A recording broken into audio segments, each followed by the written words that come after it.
from above. Welcome, ladies and gentlemen, to another episode of State of Quake. Thanks for joining us again. This is our third episode, and it's great to know you all are enjoying the content. Slip and I, we love putting this podcast out there for you and are striving to make it better and better each and every episode. We both want to thank everybody for the follows, the comments, subscribing, to wherever you listen to us at. You can find us on SoundCloud, iTunes, Google Play, Spotify, Stitcher, YouTube, Twitch, which I want to mention specifically. We've been posting the episodes as an archive, but we're hoping to grow on that platform. So please give us a follow on Twitch as well, State of Quake. Yeah, I'd also like to add that once our Twitch channel starts to grow, we are going to start doing some giveaways for both followers and subscribers. So, just stay tuned, and I hope you guys win. So, yeah, please continue showing your support, showing that you like this content by actually hitting that like button, hitting that follow button, subscribing, so you can hear when the episodes come out first, upvote when you see on Reddit. All of that stuff helps in the end. It definitely helps us out. We had nothing but good responses, and we're happy to hear it. If you have any suggestions, we're here to listen. We want to hear from you. Today's a special episode, man.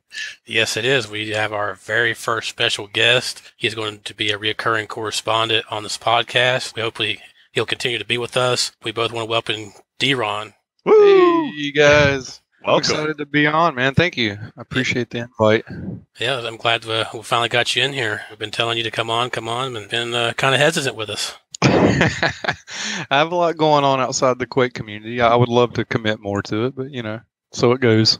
So, dRon, tell us a little bit about yourself. I've been playing this video game for a lot of years, man. I started in December of '99 with Quake 3, and when I first discovered Quake 3, it was like the first time you played the Nintendo 8-bit and played Super Mario Brothers or whatever. It's like your first experience was something that kind of changed your life and was profound, and you're like, oh my God, what is this, And here I am, almost, 18, 19 years later, still playing the game, still loving it. And I started with Quake 3, moved to Quake 4, all the obvious id choices because they were always the best to me after playing Quake. Wolfenstein, Enemy Territory, Return to Wolfenstein's Castle, Quake Wars, Quake Live, and then right around the time that Quake Live, right before it went to Steam, I had children and retired, and I was resigned to the fact that I would probably never play video games again,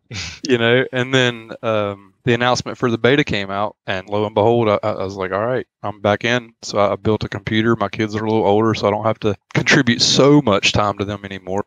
And here I am. Ladies and gentlemen, that's called dedication when you play a game for that long and you keep doing it. So what are your thoughts on Quake Champions, since that's kind of the new Quake out now? I think it's great. To me, in my opinion, it's the best Quake that I've played. I love the abilities. I love how it adds a whole new aspect outside of aim and movement to the game. It makes you have to put a lot more thought into what you're doing and how you plan your fights or how you plan to defend a certain area. I think it's fantastic. That's good. So speaking of, I'm assuming since you played a lot, you probably watched a lot on Twitch. So did you watch any of the PGL last week? I watched pretty much every match. And what about you, Uncon? Did you catch a little bit of the PGL? Oh, yeah. I watched quite a few of the matches. I think the community has spoken, and that everyone agrees that it was probably one of the most exciting dual tournaments that have come out for Quake Champions.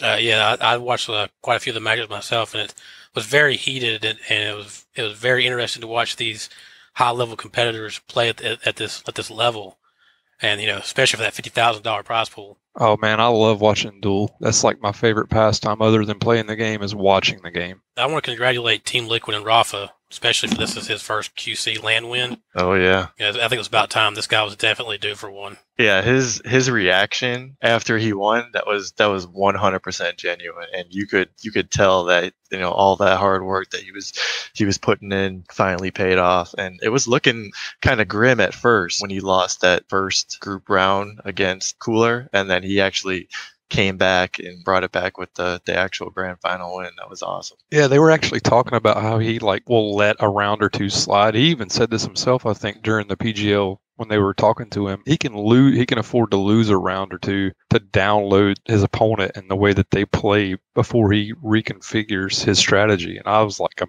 really impressed with that. I mean, this guy's IQ must be, genius level. Yeah, I'll go say the machine, human computer.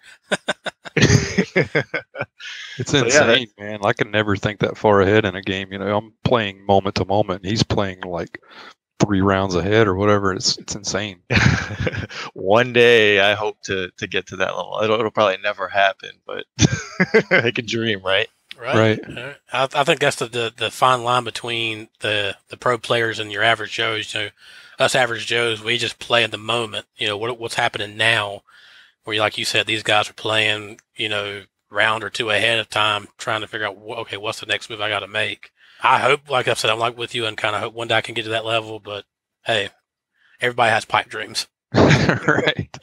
There was a bit of controversy around that grand final. There's Twitch clips out there, the Rafa versus Cooler match on Ruins of Sarnath. You could clearly see on Rafa's face that something did not feel right. He usually doesn't, give that much emotion during an actual match, and he was like, what the as Cooler was shooting him behind the pillar. Did you guys see like the video from both players' perspective? Yeah, I actually watched it myself and slowed it down so I could analyze it like every little millisecond. And on Rafa's screen, you can clearly see that Cooler's behind a pillar still shooting at him. And so when he dies, he's just like, okay, what happened?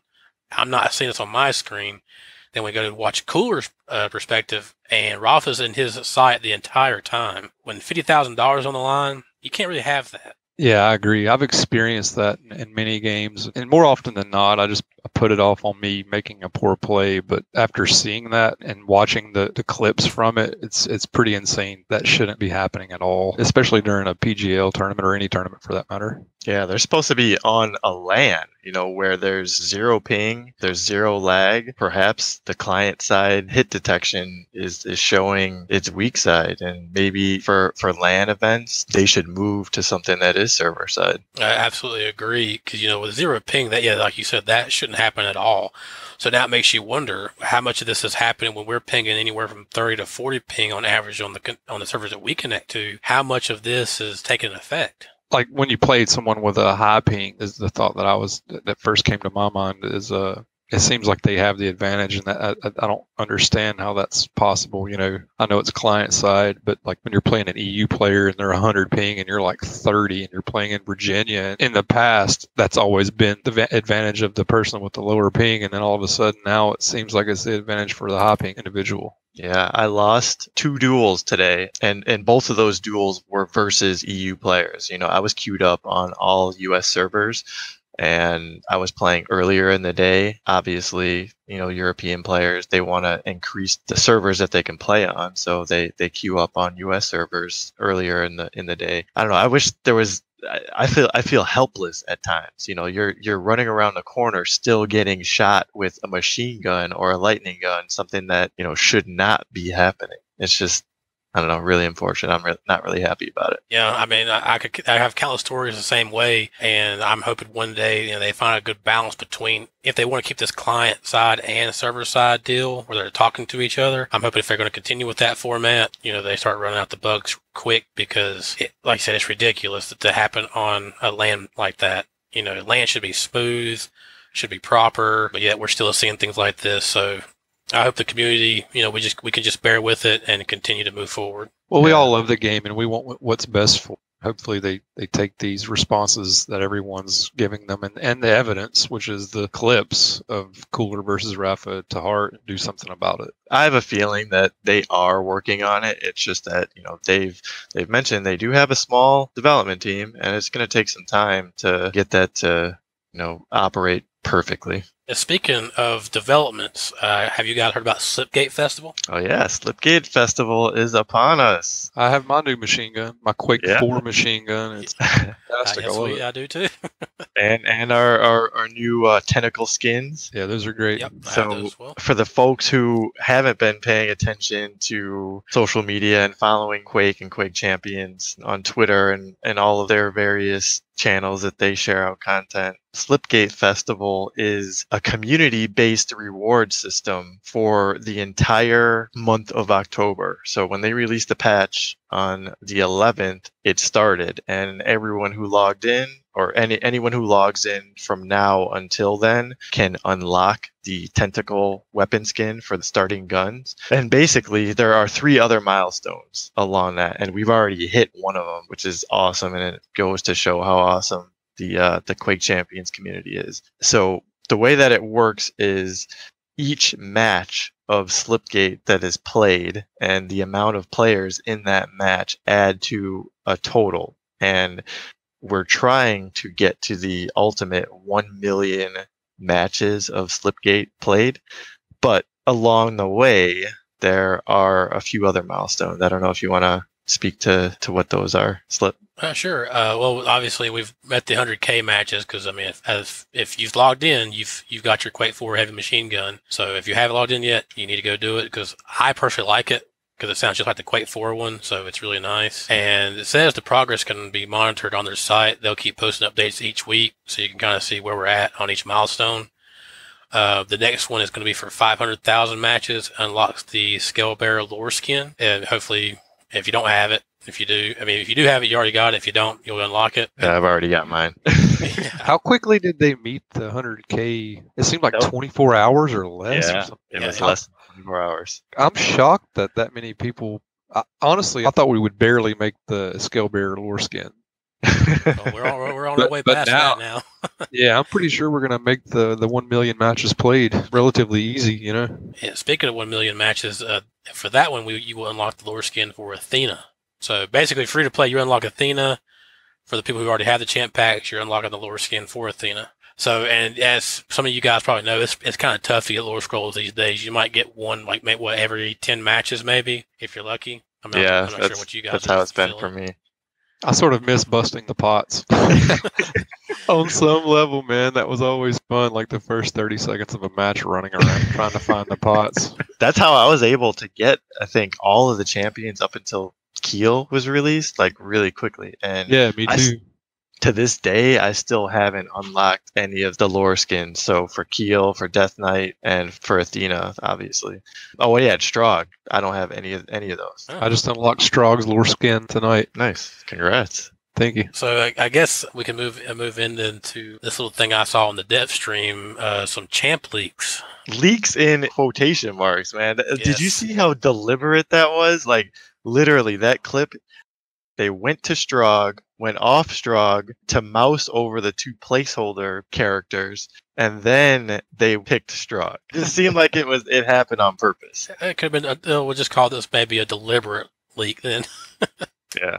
It gets people talking, though. The channel exploded, man. People were like, Sarge, engineer, who is it? It was insane. I think it's good for the community. You know, I know some people might, say, don't leak it, man, make it a surprise. But I feel like doing something like this can really get a lot of hype in people and possibly spread across the internet and maybe bring some people back into Quake Champions that might have left. I agree with that. I think hype is very important, and you only have to turn to like film anymore to realize that. I mean, there's leading up to a major film production. What do you have, like 14 trailers trying to hype it up? So why not drop a little bit of information to the community to get them excited? Yeah, I think those things were sort of leaked in the past anyhow, so it's not that much of a surprise. There was a redheaded guy with some goggles on his forehead. We're gonna have a ginger in the game. I think either his class is gonna be engineer. I don't know if his name's going to be engineer, but what are your thoughts on that? Well, I know a lot of people said Sarge, and I'm thinking, well, no, Sarge had white hair and he had a cigar. So unless this is a very younger version of Sarge, like a reimagining of Sarge, I'm going to say this is that engineering class that some of us might have heard about. That's just my opinion on that. Yeah, I think it's engineer. I saw something Reddit some time ago.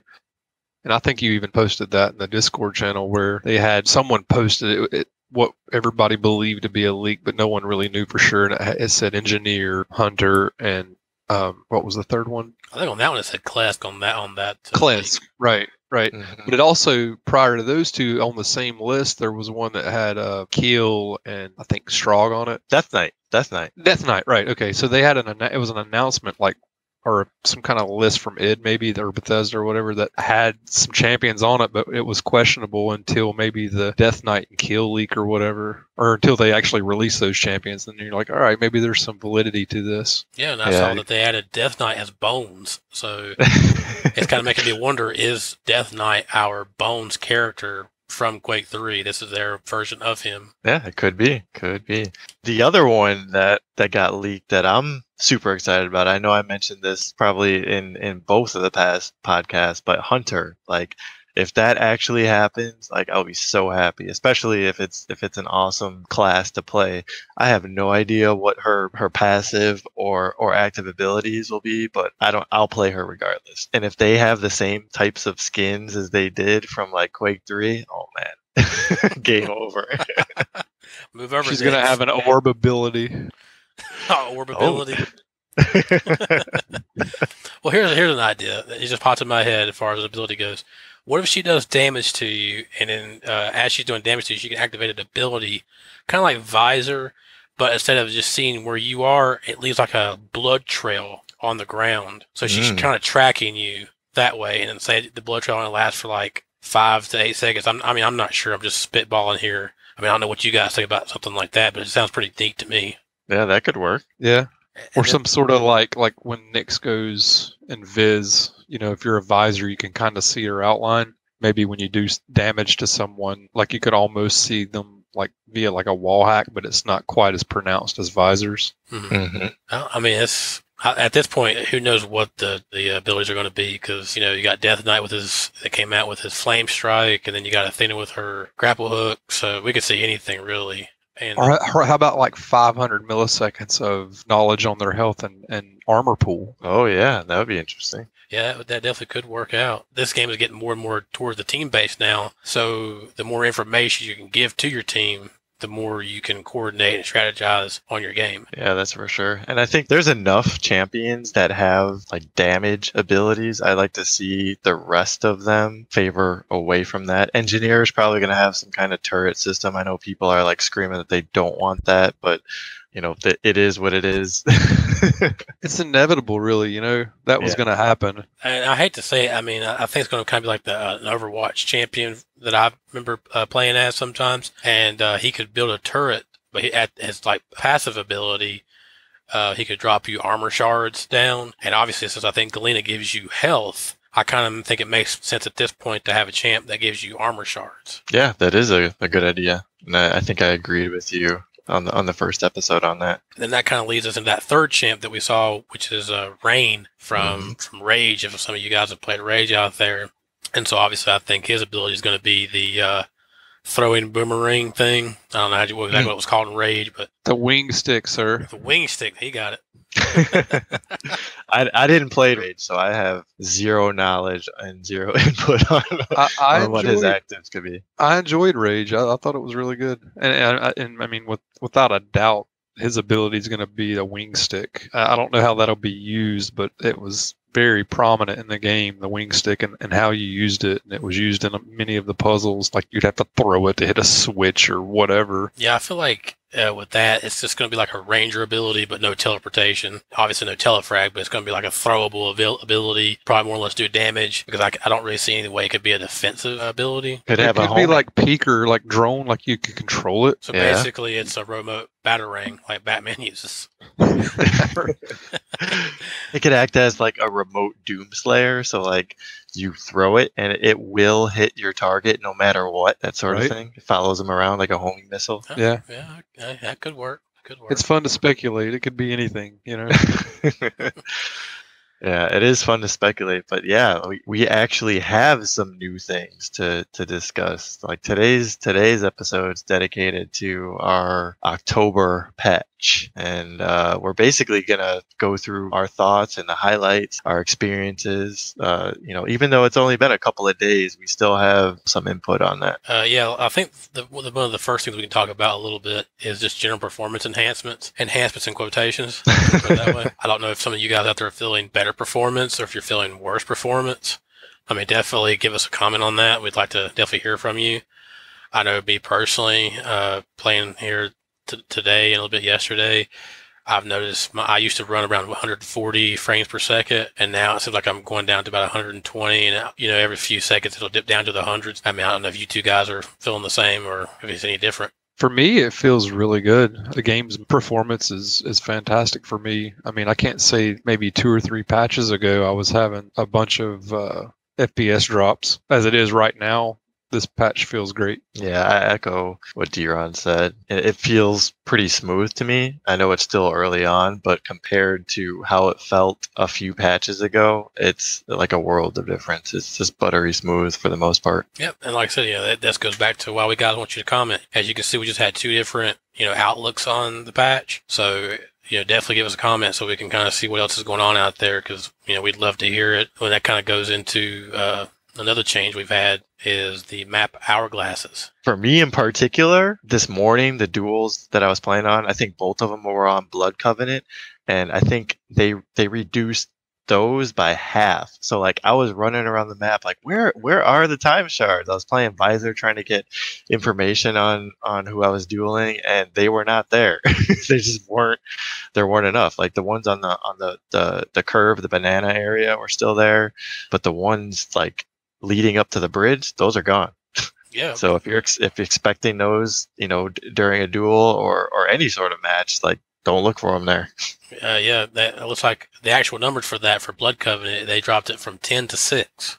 Yep. And I see the thought behind this, because some people complain about the press F to win. So let's rephrase that. I press spacebar to win. But we see that a lot in the Twitch channel, and I think this is their way of trying to make it not so ability dominated in some of these dual tournaments, or even in TDM. Like if you're playing like a BJ or a Death Knight and you're just dual wielding, or you're doing the flame strike like crazy on people. I think this is just to help reduce some of that and kind of bring it back more to a Ranger. Well, no, we don't need to. No. Because with Ranger, at least his ability is to focus on one target. BJ, you just melt some guy, go to the next guy, melt him, and then you got Death Knight who can just throw his flame strike at like 4 people at once. Can't do that with Ranger. I like the cooldown, the concept they have here with lowering the amount of vials. I think it's great. I haven't played a duel since this patch is released, so I'm going to have to go into some customs and try to fill out where the changes were made before I try to jump into a ranked duel. I had no idea Ruins had 17 time shards. But whoa. Yeah, 17. But now that's knocked down to 10. Wow. Yeah, that one's going to change dramatically. And they did have one increase. Awoken went from 5 to 6. So we have one map to increase in time shards. I kind of want to talk to you a little bit about the LG buff, which is that a placebo effect to you guys, or? I haven't noticed much of a difference, and that's probably the gun that I use the most. It's still early on, so yeah, it's tough to say. You're gonna get one more LG shot off per second when you do the math. So we'll see if my LG kills increase, and I'll have to report back on that one. But as of right now, I don't see much of a difference. Yeah, I think it's such an insignificant nerf that you're not really going to be able to notice it. It's a buff, sir, but we'll let you slide on that too. Yeah, thank you, sir. I'm sorry. It's late here. I feel the same way with Unkind. I use the LG quite a bit, and I'm not really noticing the difference. Like I said, maybe so small, you're probably never going to feel the difference. So there's a joke to be made there. I'm not going to say it.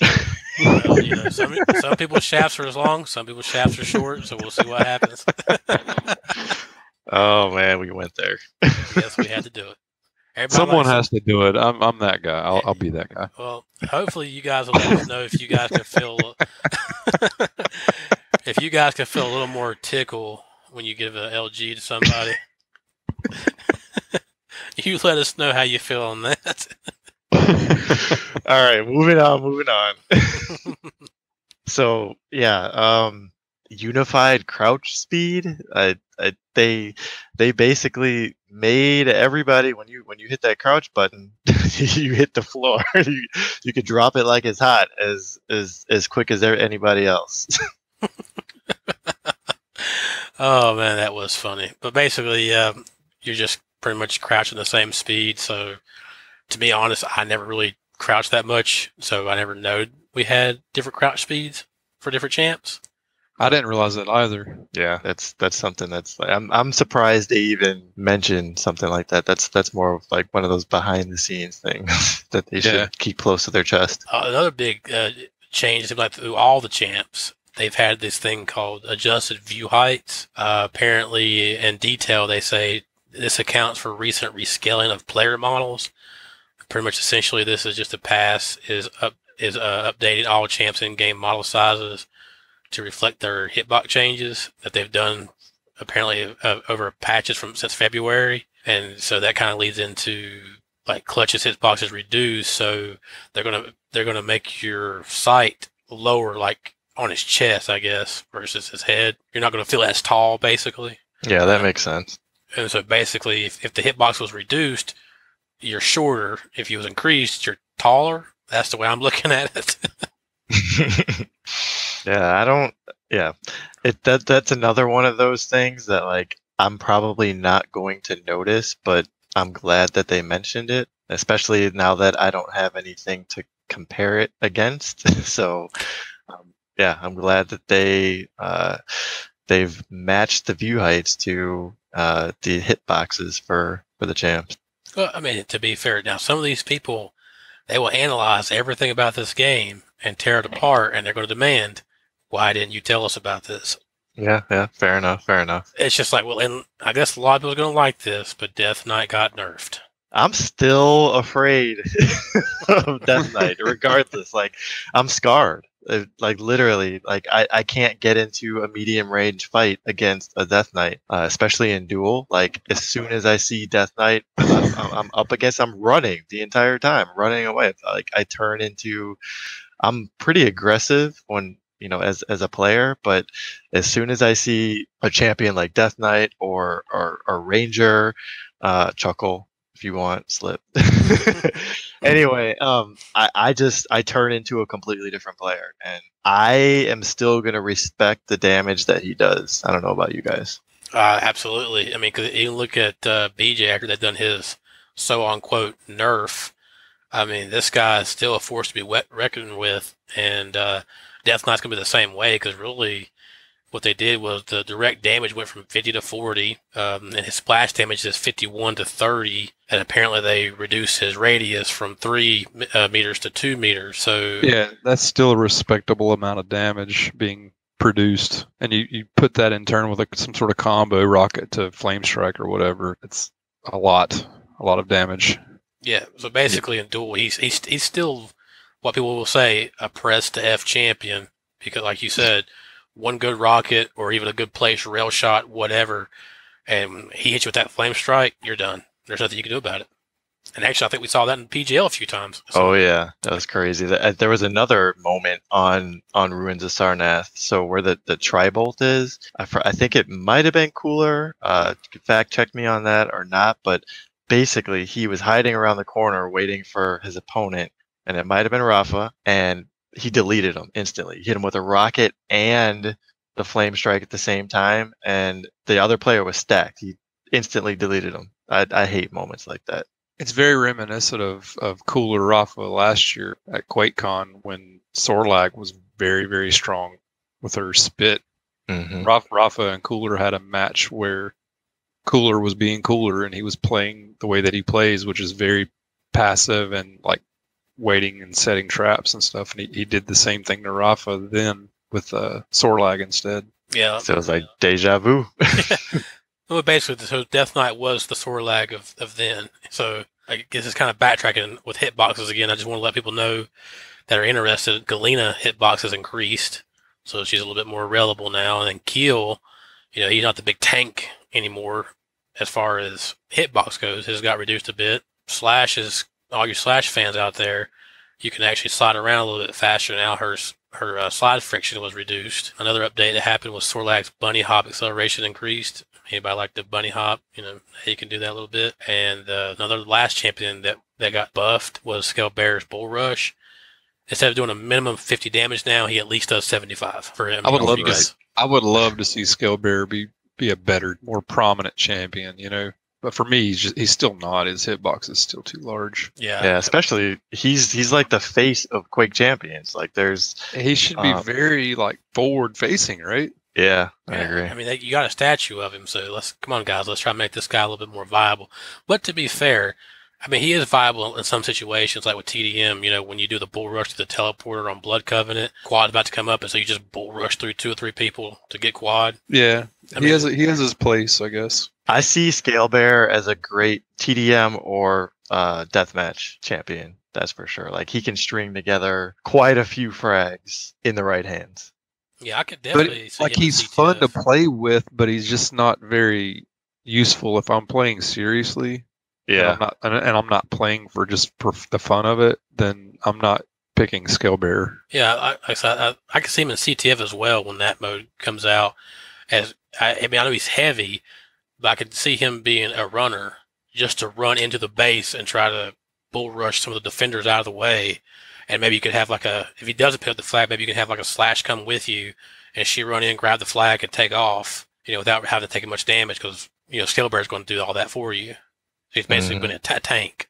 Yeah, that could be interesting. What if they actually make it so that you can shoot and connect with your teammates? Like, that would add a whole nother level to like the fast champion. So like the things that people, and we'll get into this when we talk about Athena, but like the creativity behind the players and basically attaching themselves to a player and getting towed across the map, like that. Those are things that I would love to see introduced to the game from like an actual doable standpoint, not just like experimenting. Yeah, it's crazy, man. I've watched some of the videos on that where people were experimenting, especially when PTS was out. They were firing the hook, at Sorlag or Scalebearer or Peaker.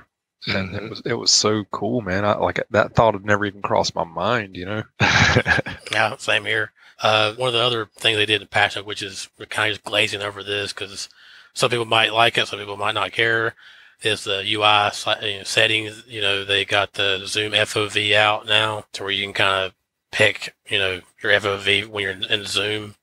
I know in the PTS, sorry, it was set to -1 or 0 or something like that, and the game just wigged out when you tried to zoom. Yeah, it was like looking into like a singularity.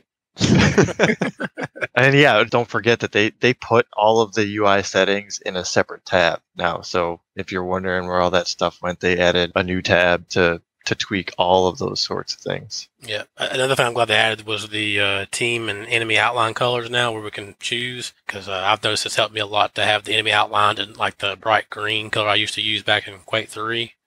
So, yeah, it's fantastic. I love it. You guys out there, you definitely need to check that out and kind of play around with some different colors. It might help you guys with some aim. Yeah, that's for sure. And I think what else is noteworthy in the patch notes? So arcade modes. Arcade modes. They are switching out every week, just kind of like they did in the PTS.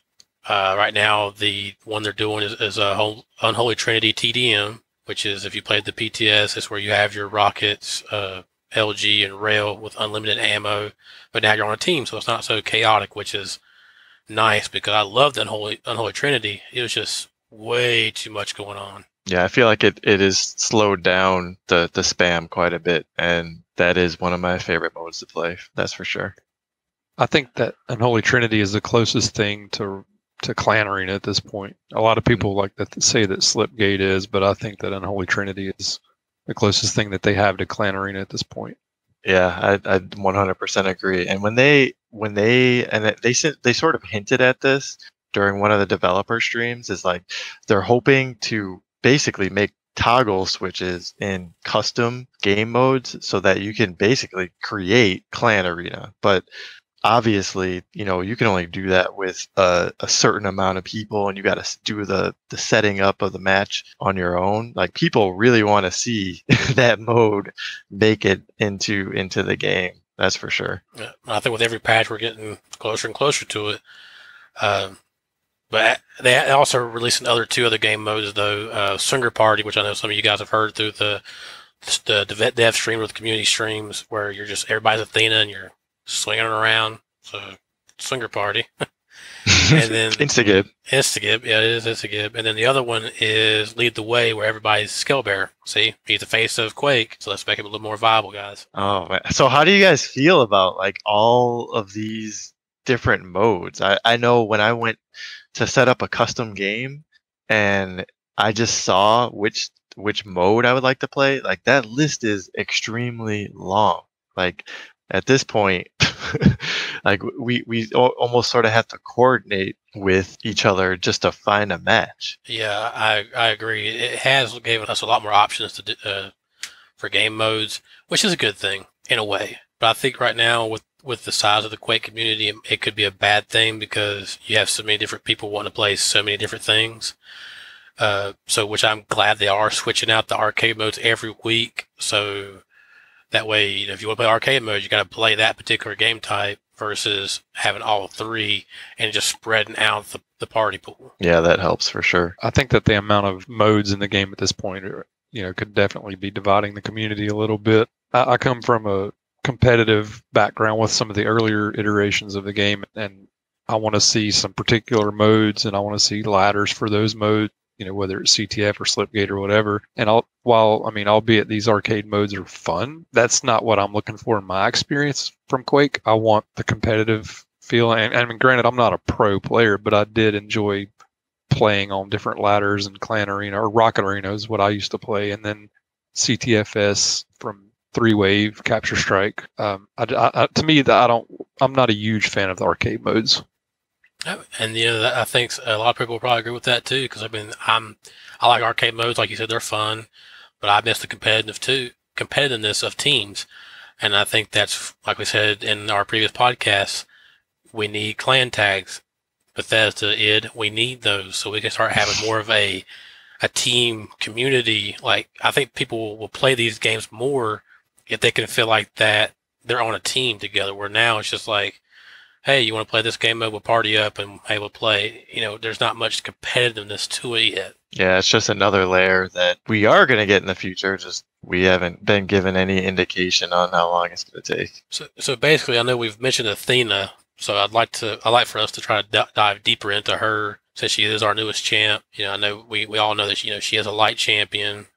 Her active ability is the 3 grappling hook charges, and then she has that passive ability of the ramp jump. Yeah, so far from the limited games that I've played with her and against her, her strengths definitely are, she can get around the map real quick, especially in the right hand. But in the wrong hands, it can definitely be seen as a weakness. I've played against a couple of players where they shoot it up really high and they're basically hanging in the air. It's like pull, shooting ducks. You get that LG pinned on an Athena who's hanging out, and poof, she's gone. Yeah, I've done the same thing. I like experimenting with her, but I'm kind of on the fence about her right now. I mean, I'm not saying she's a bad champ. I just haven't played enough of her to say I really, really like her or I really, really don't like her. But I agree with 100%. Her movement is great, but if you don't use her movement correctly, it's going to get you killed. Yeah, I think she's going to really shine when CTF comes out. I think she's great. I think that, like you said, in the right hands, she's very strong, even with the lower health and armor pool. The mistake that you can't make with her is taking her grappling hook and firing it all the way across a room and taking 2 to 3 seconds to traverse that from one point to another. You need to use it in small, short bursts. That's where it's most effective. And I've played against a couple of people since the patch is released that played her like that, and they were very dominant on those servers. with that champion. Yeah, and that kind of what we talked about earlier with her Athena ability exploits as well. I guess you could say this is a strength. I guess if you're playing on teams or just to make fun videos, she grapples to the Peaker or the Sorlag or Anarchy, where you just hold on and go for a ride. Yeah, if you haven't checked out those videos, they are on YouTube. But basically, you can. I don't know if somebody came up with a particular title. They're on Twitch and YouTube, but just Google Athena Peaker ride, and you probably should. You'll probably find something out there that's hilarious. There was quite a few PTS videos that were recorded that showcase that. But another thing that I'd like to highlight is there were a couple of trick jump videos that a couple of players put out that I saw on YouTube via Reddit, but showcasing her passive ability and the ramp jump, and that showcases what you can do with that, just like soaring to new heights, like getting to places a lot easier. You can basically use it as a rocket jump. I'd love to see a lot of that used, like while you're actually playing in the match, and not in a trick jump setting. Pretty much, you don't want this to turn into defrag, basically.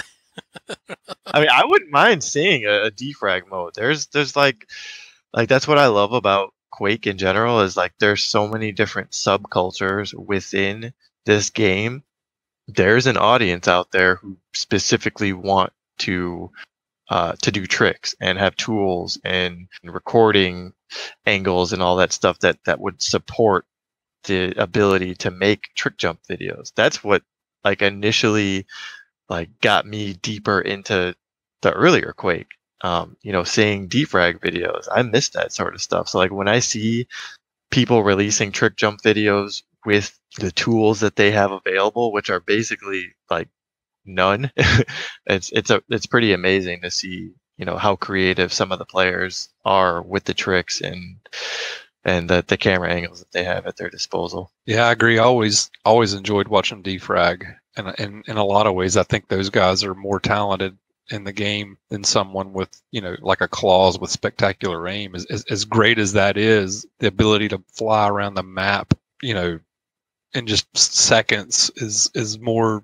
fascinating to me, I think, than that aim. Well, unless you do have 100% rail, then that is amazing. Well, I've never had 100% rail, sir.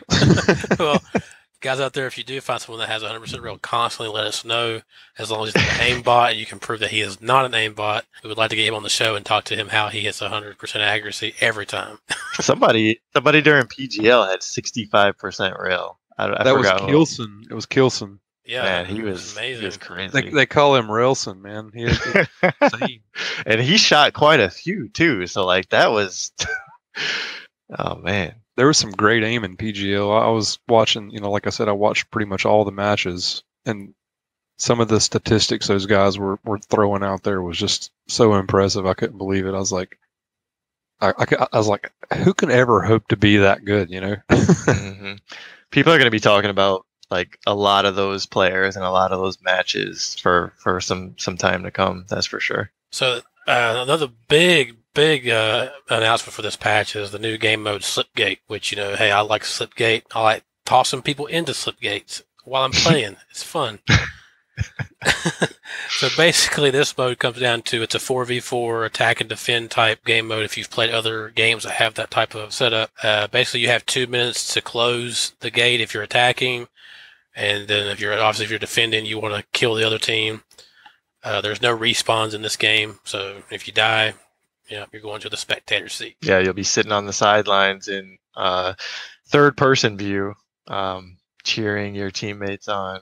But when you do die, you drop 2 25 health bubbles so that your teammates can pick them up. What are your thoughts on the health bubbles dropping, by the way, guys? Do you think that the enemy team should be able to get those as well, or maybe even perhaps flipping that around so that the enemy team gets it instead? I can see it kind of both ways, as far as everyone gets them, because obviously hey, I killed that guy, so shouldn't I get rewarded with 50 health? And then I could also say the other way of I'm rewarded, and so the other team gets nothing.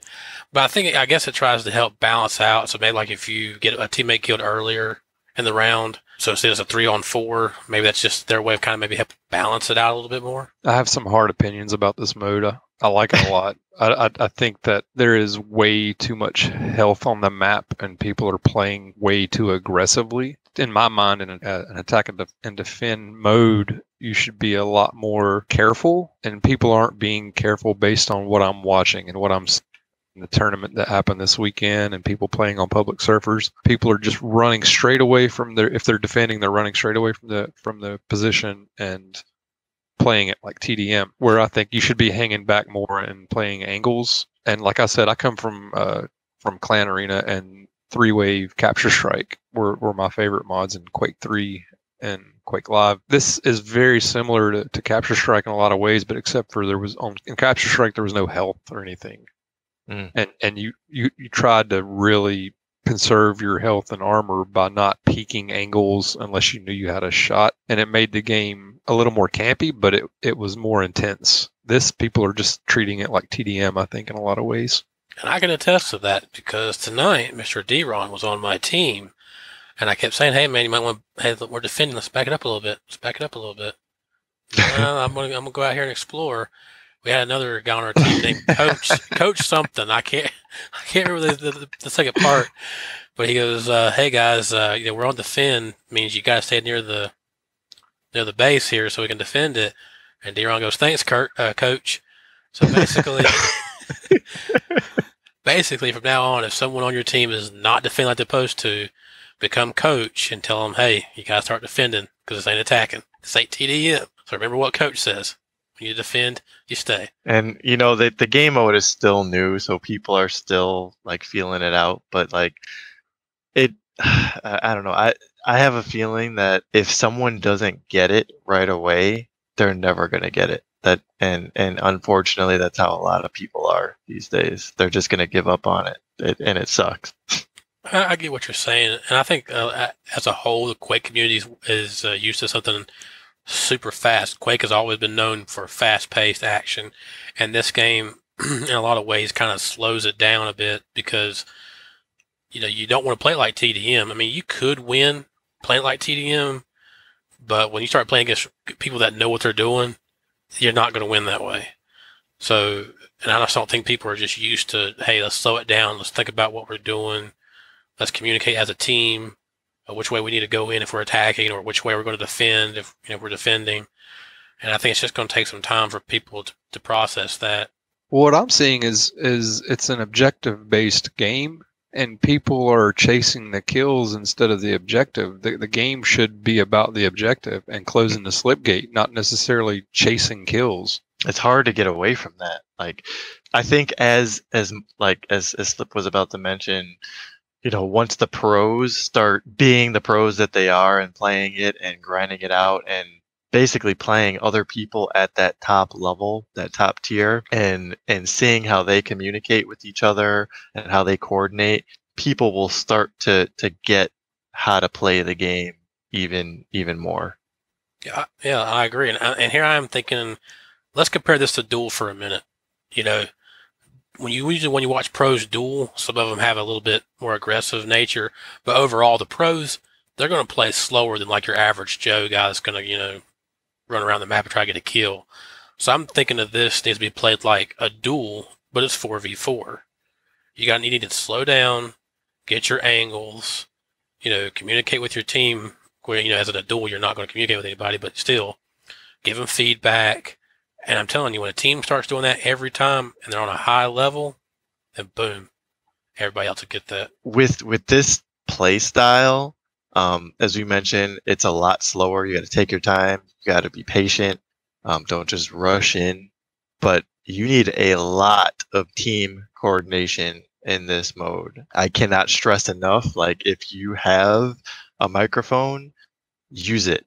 Start using that push to talk in the game. Not nearly enough people are using that, and most organized games use some form of team communication, I know when we all play together, we use Discord and we communicate, and you can clearly tell like a team of even 2 people that are communicating with each other is better than a team that cannot communicate. Yeah, I think we've played a few matches where it's either 2 of us are playing or even 3 of us, but if the other team or they're all communicating and they're doing their stuff right, you can definitely tell because they'll usually shut us down. And I think it just goes back to people just need to take the time to learn to communicate with people and just learn to slow your game down a little bit. And I think you'll start to enjoy the game mode more. Yeah, another thing that I noticed was that there were people that they didn't even notice like the HUD at the top of the screen with the slipgate filling up and the sound cues associated with like when it's being contested and when it actually is open or closed. Like pay attention to those sound cues. Like turn your volume up because that's crucial to the game. You could have a team that rushes right off the bat, and if you move away from the slipgate and somebody's standing on it and you're not listening and you don't actually see that as being contested, that round is going to be over real quick. Yeah, I agree with that. I see a lot of people like if there's a time frame you have to touch and to close the slipgate or whatever, and it's usually around the 1:45, like 1 minute and 45 seconds. And if you don't make it to the point by that time, you're not going to have enough time to contest or close it. You definitely got to keep an eye on that HUD. Yeah, you don't want to lose a match racing to see if you can close the slipgate before the time runs out in that 15 seconds. That was a hard lesson learned today. As a matter of fact, I made it to the point. I killed the other team was gone. There was nobody left, and I made it to the point with 12 seconds left, and I didn't have enough time to close it. So you got to hit it about the 1:45 mark or prior to the 1:45 mark. Yeah, another thing I wanted to touch on with this game mode, especially during the dev stream when they introduced it to everybody officially on the dev stream, is just people, to me, sometimes on this game, let's see how I'm going to word this without sounding terrible, because I don't want to sound terrible. Some people just want to complain, but I look at it a different way. I want to lead this in a positive direction of saying, hey, thanks guys, you've created some new content, we got some new game mode, and maybe give a little bit of constructive criticism, like, you could do this a little better, you could do this a little better, but come on guys, let's try not just go into a stream and just complain just because you want to complain about something. I feel like that's what some people do. We're here as a community, we're here together, and we all want the game to be better all the time. So let's just, if you're going to complain, at least try to give some constructive criticism. Don't just say, "Oh, the game's garbage" or "This game mode's garbage. I don't like it." Just let's try to get away from that, guys. Yeah, I feel like you sound more credible if you don't just spam, this sucks, or you don't give any specific points. Like lead with something that is positive, like Slip said, and then make your point. Like add to the conversation and don't just be toxic to the community. It's not going to help. It's not going to help the people that you're talking to, or the people who are actually listening or developing the game. And I guess, I don't know, speaking of like ways to actually make the game mode better, I know you guys have a few thoughts on that. Yeah, I think one of our big agreements around all 3 of us here, we'd like to see the rounds increase, whether it be 8 rounds. I think we said we wanted to see 11 rounds ourselves. Yeah, I think 11 rounds is probably the best number. And the other thing is they have these giant sacrifice maps, right? And they're only really using one half of that map. Why not alternate sides, have a halftime, and at the first of whatever, I don't know what the score would be or whatever, but like alternate sides and move the slipgate to the other side for the other half of the map or the other half of the game. Yeah, I'm surprised that they didn't do that. They need to add some sort of a halftime. Like they're only utilizing half the map, like you said. Right. Yeah, and then, like I said, some of these maps are obviously one-sided, where one side's way easier to attack or way easier to defend, depending on which one you're playing. But there are some maps that are just set up that way. So yeah, I really like the idea of them kind of switching it up so you can kind of have a balance there. Blood Covenant. Yeah, I had to tell you guys, I don't really like Blood Covenant across the board, period. But on Slipgate, oh my God, it is just I don't even want to see that map on the vote list when I'm playing the Slipgate. Ban. Yeah, there you go. That's the problem solved. Whenever, at least when you're competing, you can't do that. Just don't vote for it whenever it comes up in pubs. And I think another change that could help benefit this game mode is remove major items, remove mega and heavy, and power ups. Like, we don't really need to see quad on this game mode, in my opinion. I'm not. I think they probably done it to do like a balance. Like, say if it's like a 2-on-4 situation, and so you're backing up to try to get quad to balance it out. But quad is just so powerful with this not having respawns. I just think it needs to be removed. Period. Yeah, it would be interesting that, like, let's say there's a threshold associated with that. So like if there's 1v1, quad does not spawn. Like, it just is locked out. Or if they added some sort of an element, like they've got runes. Maybe if you've collected a rune and you like bring it to a certain place, that's how you actually can unlock it. So like make it an objective inside of the game to actually unlock it. You have to do a series of things. That would be interesting. Yeah, I think I agree with Slip on this. I think that the major items and the power ups are what's turning this mode into TDM, and it's making people be more aggressive because they have that to rely on. I think if you have base stack to rely on, that you're going to play a more skill and even-headed game. You're not going to be plus forwarding the whole time because you only have a certain amount of bubbles on the map to back up to. Mm-hmm. And I would like to see that implemented. Just remove the power-ups and the major, mega health and heavy armor. Something to add to this, I just thought about this. If they do our suggestions and they remove major items and power-ups, do you feel like every champ should start with the same base stack, or should they go ahead and keep us divided into light and medium and heavy champions?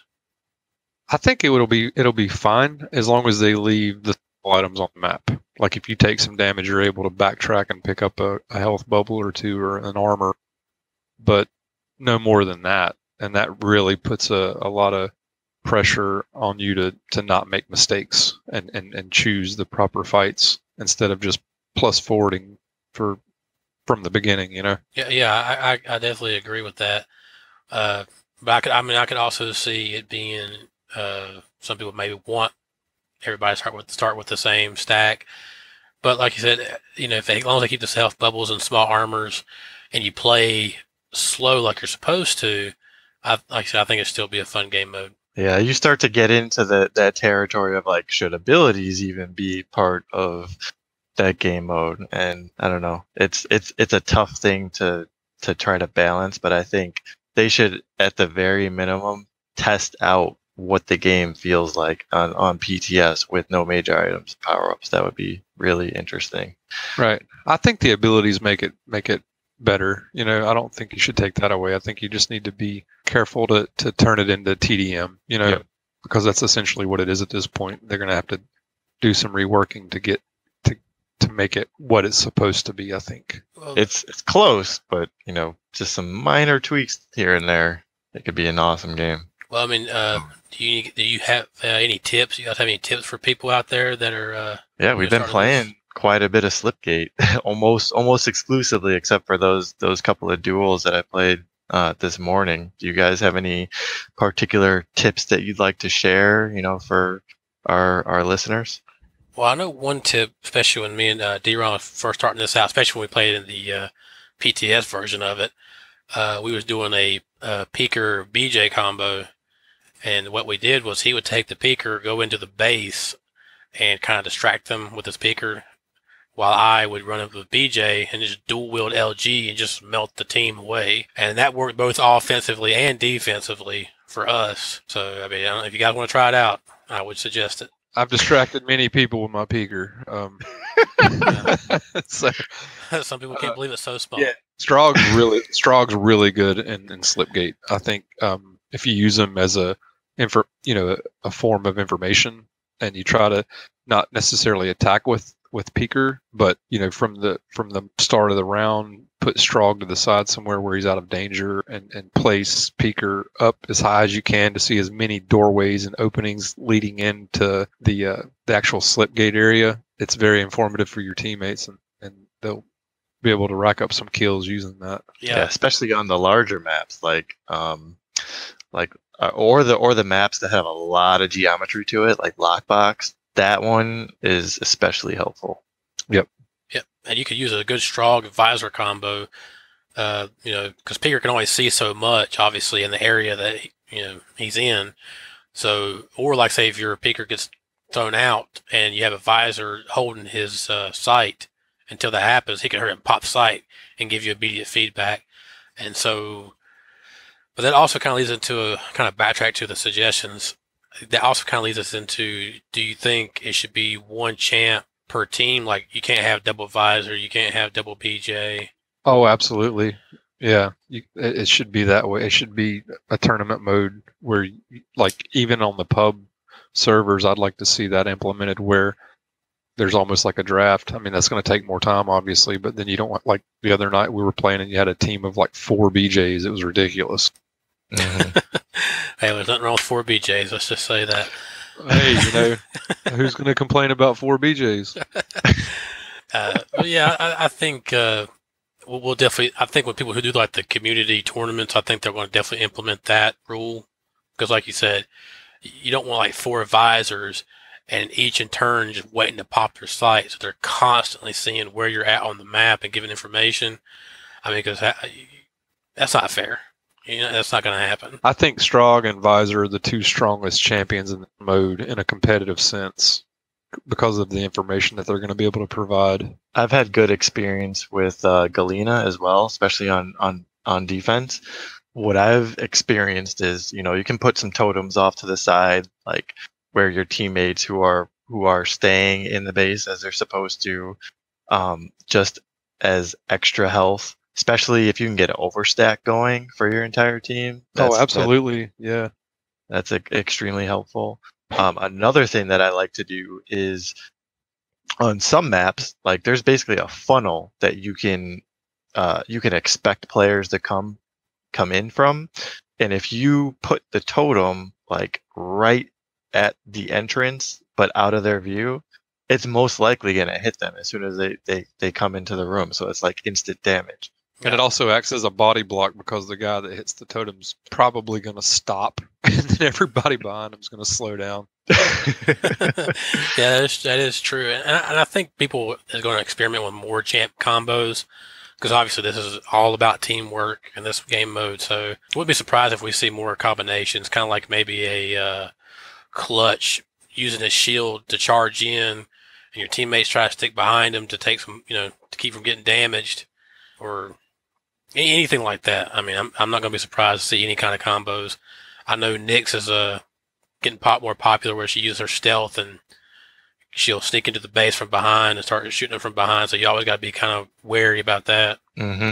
Oh yeah, she's great in this mod. I was playing her earlier, and her movement and her speed and the ability to get into the base undetected is very important, and it's going to be helpful because it's going to act as a distraction. Once you start shooting the enemy, they're going to turn to you, and that'll allow the rest of your team to push in.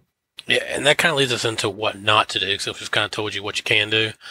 Like we said before, let's not rush, especially if you're on defense. Now there are some maps where say you can kind of run out and grab heavy, or you can run out and grab mega really quick and like hurry up and come back. I mean, yeah, that's fine to not to deny the other team that power up, but still, you don't want to just go off a lone wolf and just go out there and try to kill them. I know some people on defense, they try to use Athena or Slash, someone that's really fast, and they'll try to get behind the attacking team. Now, I never did that. That's totally speculation. That is not speculation, because you remember what Coach said. Coach said you needed to defend and not do that.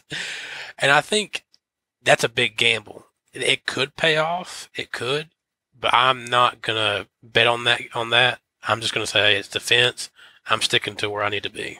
I feel like that's a once in a while thing. That should be the exception and not the normal thing, especially with those champs. Like you want to catch someone off guard with that. So like if you I don't know, if there's a close match and you've been playing a consistent way, that's like a trick play.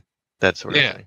That's what I was about to say too. I think that's like there's certain times and certain maps where you can rush 4 guys in one direction and take out one of their enemy, which in turn turns into a domino effect of taking out the rest of their team, But that is perfect, like Slash or a Nyx is perfect for all right, we're going to switch this up. We're going to throw something at them that they're not prepared for. Let's run a Slash in as fast as we can and try to get them behind them, or a Nyx or whatever. And I totally agree with that. It's going to be interesting to see some of the trick plays and gadget plays that come from this mode. You said you watched a tournament and a stream on it. Did you see anyone do anything in particular that stood out? Nothing that you wouldn't have expected. I think to me it looked like a bunch of pros playing team deathmatch. I don't think there's really any real strategy at this point because it's so new. Yeah, but I think moving forward we're going to see some interesting strategy. We're going to see some insane like crack like rail angles that you never knew existed. Like you're like all the way across the map and there's like just the smallest hole through a doorway and you're going to see some crazy rail angles that you didn't know were there. Once people start playing on defense correctly, I think that's going to come to fruition. Yeah, I can't wait to peep those.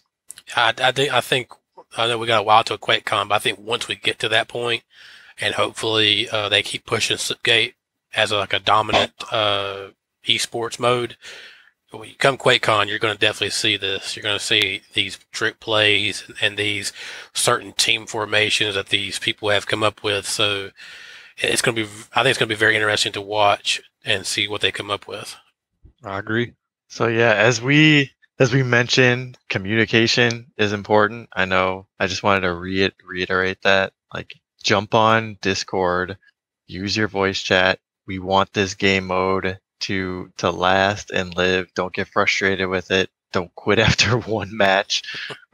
It's the reason why you're probably losing is probably because you're not playing the mode correctly or you're not communicating. So yeah, please do us all a service and play the mode properly. Yeah, I think it kind of maybe some of these players that don't like the mode or these solo players, and maybe they just don't want to play on a team.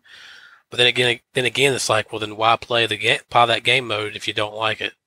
If you're more of just a lone wolf guy, this game mode might not be exactly for you, or this could be the game mode that gets you into that team aspect of the game. And so, hopefully you guys will find you some people to play with constantly and get better. And we're going to definitely promote that. Yeah, one of the things that I think is hilarious about this game mode is like once you've killed the team, and there's some time to kill, that like the time is ticking down for the Slipgate to actually close. There's a variety of different ceremonies that happen around the Slipgate. Like teabagging is very prevalent. You got people whipping their gauntlets out, making sparks everywhere. I know myself, I like to do like a little victory lap with my Doom guy raging out around the thing. It's the cult of Quake, man. We all have a ritual after we win. We got to show off a little bit, right? Yes, absolutely. Because if I'm playing a Death Knight, I'm going to use the flame on the gauntlet and put all my teammates on fire. So we're just running around burning while we're waiting for the Slipgate to close.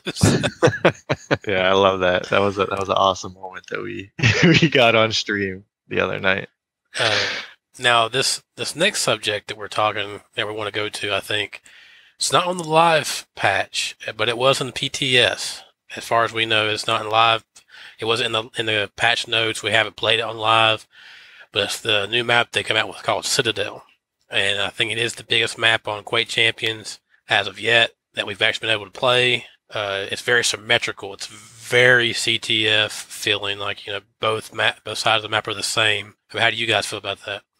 I'm very surprised that it was not in this patch for Slipgate. Like I thought that the fact that we were playing it on PTS that it would actually be in this patch. Like we played quite a few matches over the past few days and we were waiting for it to show up, and I went back to check the patch notes and Citadel is nowhere to be found. So I was extremely surprised to not see it on this patch. I would love to play some Slipgate on it. Yeah, I would too. Per the dev stream, they were talking about adding a little bit of polish to it. Maybe I don't know, but to me it seemed complete enough to add to the live build. You know, and maybe if they needed to polish, they could polish on the back end and put it in the November patch or whatever. Mm-hmm. It felt. I mean, to me, it felt good.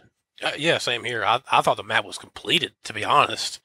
I mean, I didn't really see any areas that really could have been fixed, but I mean, hey, I'm not a developer, so I'm just as surprised like you guys. I was definitely waiting for it and looking forward to it because the map is probably one of my favorite maps just because it reminds me of Quake 3, like as far as map scale. Mm-hmm. To me, Quake 3 maps feel so much bigger than Quake Champion, so I was glad to see this map. I think it's too big. I'm on the opposite end of that. I think for this game that it may be a little too large. And it's going to turn into a lot of people like running around and hiding for most of the round, I guess. I don't know. We'll see. Would you say that that's specific to Slipgate, or I know we can only speculate on what it would be like for CTF or Sacrifice or any of the other game modes, but what did you mean that specifically for Slipgate? Yeah, I mean, luckily there's a time frame for all the modes, so I think that's going to cut down on that a little bit. But I don't know. I think it's a good map. I just don't. It's not my favorite. I'll just leave it at that. Well, yeah.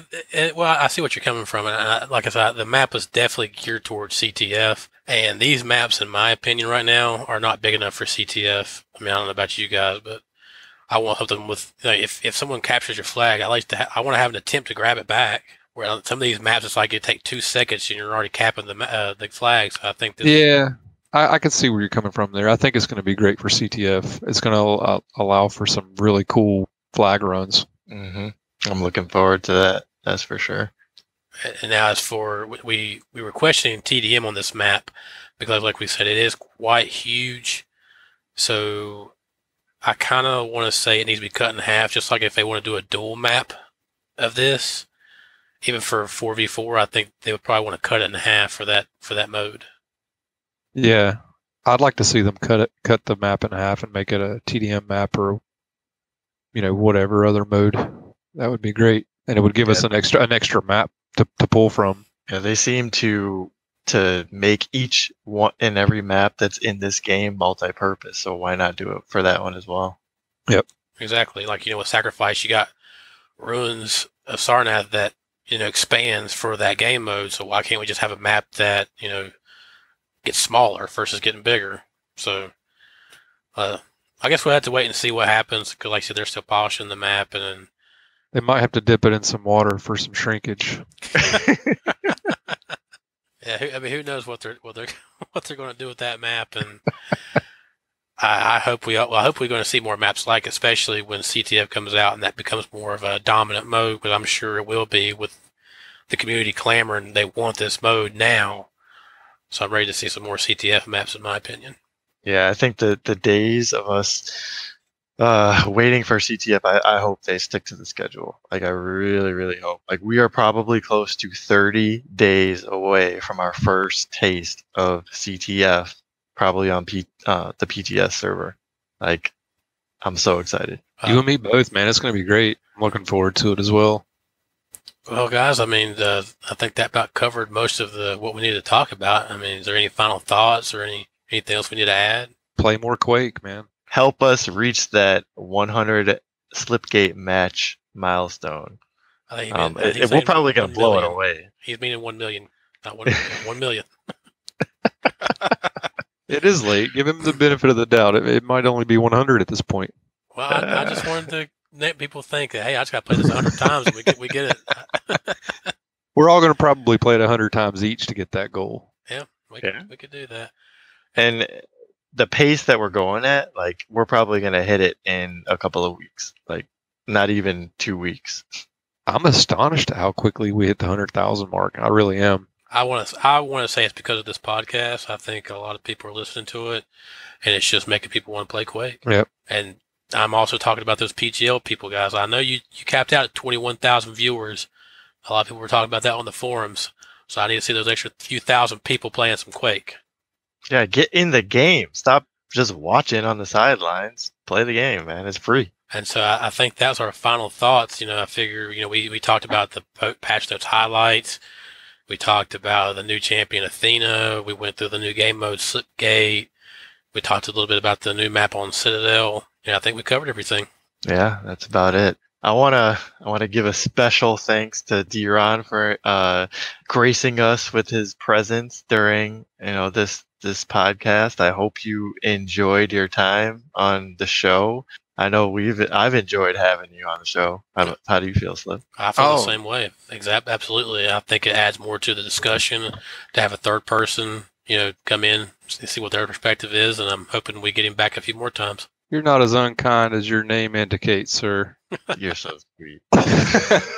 No, I appreciate you guys having me on, man. I enjoyed it. I'd like to thank you guys, and I think you're doing a great job, and I'm excited to see how far you guys can push this, and I'm hoping you can push it to where you're like Quake celebrities. That'll be amazing. And I'd like to also thank the guys at id, for everything that they do and making this game and that we all love and we're so passionate about.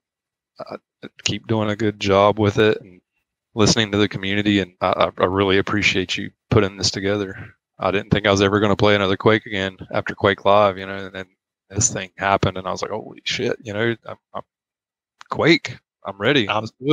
I'm back. Yeah. I agree with what he said there at the end. Like, I know we express our opinions freely on this podcast, but by no means do we hate the game or anything like that. And we also want to thank id and Bethesda for what they're doing, and if you're listening to this, Tokyo or Mortal, we need a shout out on the community stream. We would definitely appreciate that. Yeah, with that, we want to thank everyone for listening, tuning in to us again. It has been a pleasure just talking about this game that we love so much. Remember to subscribe, comment, follow on whatever channel or medium that you're listening to us on. Please visit our Twitch channel. We will be streaming matches and hopefully in the future hosting events and maybe even doing a live version of this podcast. We're calling it Between the Slipgates. Might even end up winning something during one of our future giveaways. And with that, folks, we'll see you in the arena. Keep on fragging. GG's. GG's. GG's.